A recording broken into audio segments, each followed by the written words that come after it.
পরিশ্রমের মর্যাদা অথবা শ্রমের মর্যাদা অথবা শ্রমের মূল্য। রচনা। ভূমিকা। পরিশ্রম সৌভাগ্যের প্রসূতি। মানুষ কাজের মাধ্যমে ভাগ্যের দুয়ার খুলতে পারে। কথায় বলে শ্রমই শ্রী। পরিশ্রমী ব্যক্তির জীবনে দুঃখের সম্ভাবনা কম। আল্লাহ তাআলা বলেছেন, যে নিজেকে সাহায্য করে তাকে আমি সাহায্য করি। পরিশ্রম ছাড়া কেউ কিছুই লাভ করতে পারে না। প্রাণী জগতের পরিশ্রম। এই সুন্দর পৃথিবীর মূলে রয়েছে প্রাণী জগতের পরিশ্রম। বিশ্বের প্রতিটি প্রাণী পরিশ্রম করে প্রাণে বেঁচে থাকে। তার মধ্যে মানুষ আশরাফুল মাখলুকাত অর্থাৎ সৃষ্টির সেরা জীব। সুশৃঙ্খল কর্মকাণ্ডে সে সবার মাঝে শ্রেষ্ঠ। আদিযুগ থেকে আজ অবধি পৃথিবীতে যত সভ্যতা গড়ে উঠেছে তার পেছনে রয়েছে অগণিত মানুষের তিল তিল পরিশ্রম। শ্রমের প্রতি আমাদের অজ্ঞতা নির্মূল হওয়া উচিত। মানুষ তার নিজের মর্যাদা বৃদ্ধির জন্যই পরিশ্রম করে, কিন্তু আমাদের দেশের কিছু কিছু অজ্ঞ লোকের মাঝে শ্রম সম্পর্কে ভুল ধারণা রয়েছে। তারা মনে করে কায়িক পরিশ্রম অসম্মানজনক কাজ। আসলে কায়িক বা মানসিক কোনো পরিশ্রমই সম্মানহানিকর নয়। যে যে ধরনের পরিশ্রমের উপযুক্ত মানুষ তাকে তাই করতে হবে। বিদ্বান ব্যক্তি অফিস আদালতে বুদ্ধি খাটিয়ে কাজ করবেন, আর দৈহিক শ্রমজীবী মানুষ কলকারখানা খেতে খামারে কাজ করবেন। মানুষ বিচিত্র ধরনের চাহিদা নিয়ে পৃথিবীতে বেঁচে থাকে।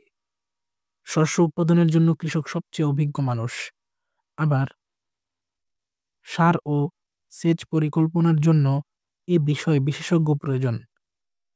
আমরা কাউকে বাদ দিয়ে বাঁচতে পারি না, সমাজও গড়তে পারি না। সমাজে আছে ধনী, দরিদ্র, শিক্ষিত, অশিক্ষিত, চাকুরিজীবী, কৃষিজীবী, বুদ্ধিজীবী, শ্রমজীবী প্রভৃতি শ্রেণীর মানুষ। শ্রমিক মানুষের জন্য দ্রব্য তৈরি করছে, আর ওই দ্রব্যের পিছনে বুদ্ধির যোগান দিচ্ছে বুদ্ধিমান ব্যক্তিরা। অতএব সেক্ষেত্রে আমরা কেউ কাউকে ছাড়া চলতে পারি না। সেখানে কেউ কাউকে ছোট করতে পারি না, বড়ও ভাবতে পারি না। সভ্য দেশ ও বিখ্যাত মানুষের উদাহরণ। পৃথিবীর সভ্য দেশগুলোর প্রতি দৃষ্টিপাত করলে আমরা দেখতে পাই সেখানে সবাই সবার শ্রমের প্রতি শ্রদ্ধাশীল। তাদের কাছে কাজ কাজই, কোনো অহংকারবোধ তাদের নেই বলেই তারা একে অন্যের তার আত্মীয়। রাশিয়ার বিখ্যাত লেখক ম্যাক্সিম গোর্কি খুবই দরিদ্র পরিবারের সন্তান ছিলেন। জাহাজে চাকরিরত অবস্থায় কিশোর গোর্কি জাহাজের পাটাতনের নিচে বসে পড়তেন। তিনি নিজে জীবনে যেমন শ্রমশীল ছিলেন, তেমনি তার লেখায়ও তিনি শ্রমের জয়গান গেয়েছেন। তার পিতা ছিলেন খনি শ্রমিক। কঠোর পরিশ্রম করেও তিনি তার পরিবারের আহার জোগাতে পারতেন না। সেই মেহনতি মানুষের গৌরবগাথা গোর্কি তার সাহিত্যে প্রচার করে বিশ্ববিখ্যাত হয়েছেন। তিনি বলেছেন, সব শহরই হলো মানুষের মেহনতে তোলা একটি মন্দির, সব মেহনতই হলো ভবিষ্যতের কাছে একটি প্রার্থনা। পৃথিবীর সকল খ্যাতিনামা ব্যক্তি নিজের মেহনতের মাধ্যমে বড় হয়েছেন। অবশ্য তারা বিখ্যাত হবার জন্য কাজ করেননি, মানুষের কল্যাণের জন্য পরিশ্রম করেছেন। পরে মানুষই তাদের বন্দনা গীতি গেয়েছে। মহানবী হযরত মুহাম্মদ সাল্লাল্লাহু আলাইহি ওয়াসাল্লাম শৈশব থেকেই শ্রমশীল ছিলেন। তিনি শিশু বয়সে তার চাচার ব্যবসা পরিচালনা করতে সিরিয়ায় যেতেন। তরুণ বয়সে তিনি আরব দেশের সামাজিক কুসংস্কারের বিরুদ্ধে সংগ্রামের জন্য কঠোর পরিশ্রম করেন।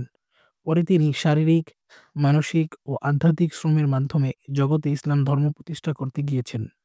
তিনি জীবনে কোনো কাজই অবজ্ঞা করতেন না। হযরত মুহাম্মদ সাল্লাল্লাহু আলাইহি ওয়াসাল্লামের ভাষায়, যে মানুষ যত কর্তব্যনিষ্ঠ তার সফলতা তত বেশি হয়।